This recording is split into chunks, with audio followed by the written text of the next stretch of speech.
पति और कारोबारी रॉबर्ट वाड्रा एक बार फिर ईडी के ऑफिस पहुंचे, ईडी के सामने पेश हुए। मामला है मनी लॉन्ड्रिंग का और नाम जुड़ा है संजय भंडारी जैसे भगोड़ा कारोबारी से। ईडी ने वाड्रा से पूछताछ की है और सूत्रों के मुताबिक उनका बयान मनी लॉन्ड्रिंग कानून यानी पीएमएलए के तहत दर्ज किया गया है। आपको बता दें, रॉबर्ट वाड्रा को पहले भी इस केस में पेश होने को कहा गया था, लेकिन उन्होंने अपनी विदेश यात्रा का हवाला देते हुए पेशी टाल दी थी। अब जब वो ईडी के सामने पेश हुए हैं तो एक बार फिर राजनीति गर्मा गई है। वाड्रा पर आरोप है कि उन्होंने लंदन में एक आलीशान बंगला खरीदवाया और उसकी मरम्मत के लिए पैसे भी खुद दिए। ईडी का दावा है कि यह सब संजय भंडारी के जरिए हुआ और पूरा लेन देन संदिग्ध है। हालांकि रॉबर्ट वाड्रा ने इन आरोपों को सिरे से खारिज किया है और इसे अपने खिलाफ रचा गया राजनीतिक षड्यंत्र करार दिया है। वो कहते हैं उनके पास लंदन में कोई संपत्ति नहीं है, न सीधे न ही परोक्ष रूप से।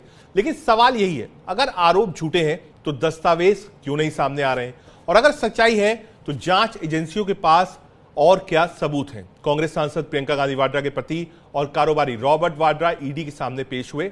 संजय भंडारी से जुड़े मनी लॉन्ड्रिंग केस में पूछताछ के लिए वाड्रा को बुलाया गया था।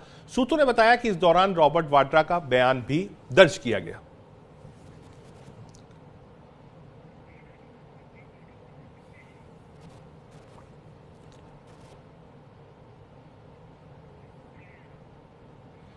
अब आपको दिखा रहे हैं कि रॉबर्ट वाड्रा की ईडी के सामने पेशी कब कब हुई है। वाड्रा की कब कब पेशी हुई है ईडी के सामने, ये आपको बता रहे हैं। 10 जून 2025 ईडी ने पहली बार सम्मन भेजा। वाड्रा स्वास्थ्य कारणों से अनुपस्थित रहे। 17 जून 2025 दूसरी बार सम्मन भेजा गया। वाड्रा विदेश यात्रा के चलते उपस्थित नहीं हो पाए। 14 जुलाई 2025 तीसरी बार ईडी के सामने पेश हुए।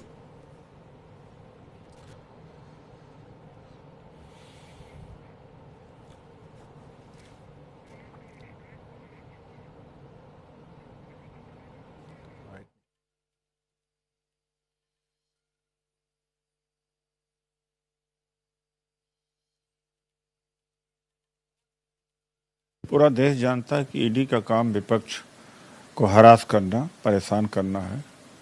और रॉबर्ट वाड्रा जी को इसलिए करते हैं कि वो परिवार से जुड़े हुए हैं, तो इरादतन ऐसा किया जा रहा है।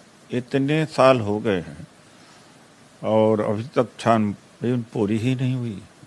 कई बार यह सत्यापित हो चुका है कि मामला सारा झूठा है, लेकिन अब लोकतंत्र की हत्या हो रही है और खबर जो कि हर जगह मोदी सरकार असफल है। जितने सड़क और पुल एयरपोर्ट बनाए ज़्यादातर धराशायी हो रहे हैं। बेरोजगारी चरम सीमा पर है।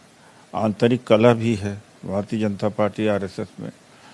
तो इन सब चीज़ों से नज़र हटाने के लिए, ध्यान बांटने के लिए हरेसमेंट कर रहे हैं विपक्ष को।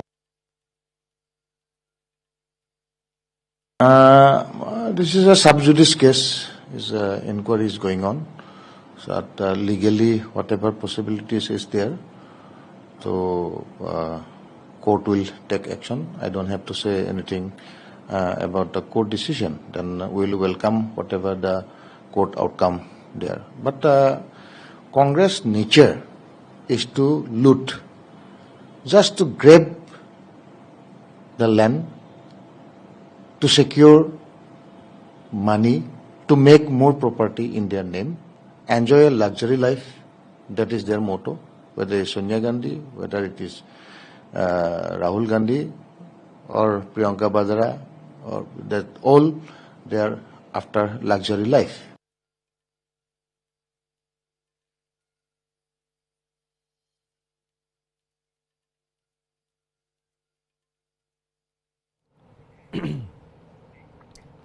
इसी से जुड़ा एक और मामला है, वो आपको बताते हैं। नेशनल हेराल्ड केस एक बार फिर से सुर्खियों में है। दिल्ली की राउस एवेन्यू कोर्ट ने मनी लॉन्ड्रिंग से जुड़े इस चर्चित मामले में फैसला सुरक्षित रख लिया है। अब 29 जुलाई को कोर्ट यह तय करेगा कि सोनिया गांधी, राहुल गांधी और बाकी आरोपियों को सम्मन भेजा जाए या नहीं। बता दें कि इस मामले में प्रवर्तन निदेशालय यानी ईडी पहले ही चार्जशीट दाखिल कर चुकी है। ईडी का आरोप है कि यंग इंडियन लिमिटेड के जरिए कांग्रेस नेताओं ने नेशनल हेराल्ड की संपत्तियों का गलत तरीके से अधिग्रहण किया और इस पूरे मामले में पैसे के लेन देन में मनी लॉन्ड्रिंग हुई है। वहीं कांग्रेस लगातार इस केस को राजनीतिक बदले की कार्रवाई बताती आई है। अब सवाल यह है, क्या गांधी परिवार को कोर्ट से सम्मन मिलेगा? क्या इस केस में जांच और गहराएगी? और क्या 2024 के लोकसभा चुनाव के बाद अब 25 की सियासत भी इस केस से प्रभावित होगी? जवाब मिलेगा 29 जुलाई को। लेकिन फिलहाल देश की नजरें एक बार फिर अदालत की ओर है।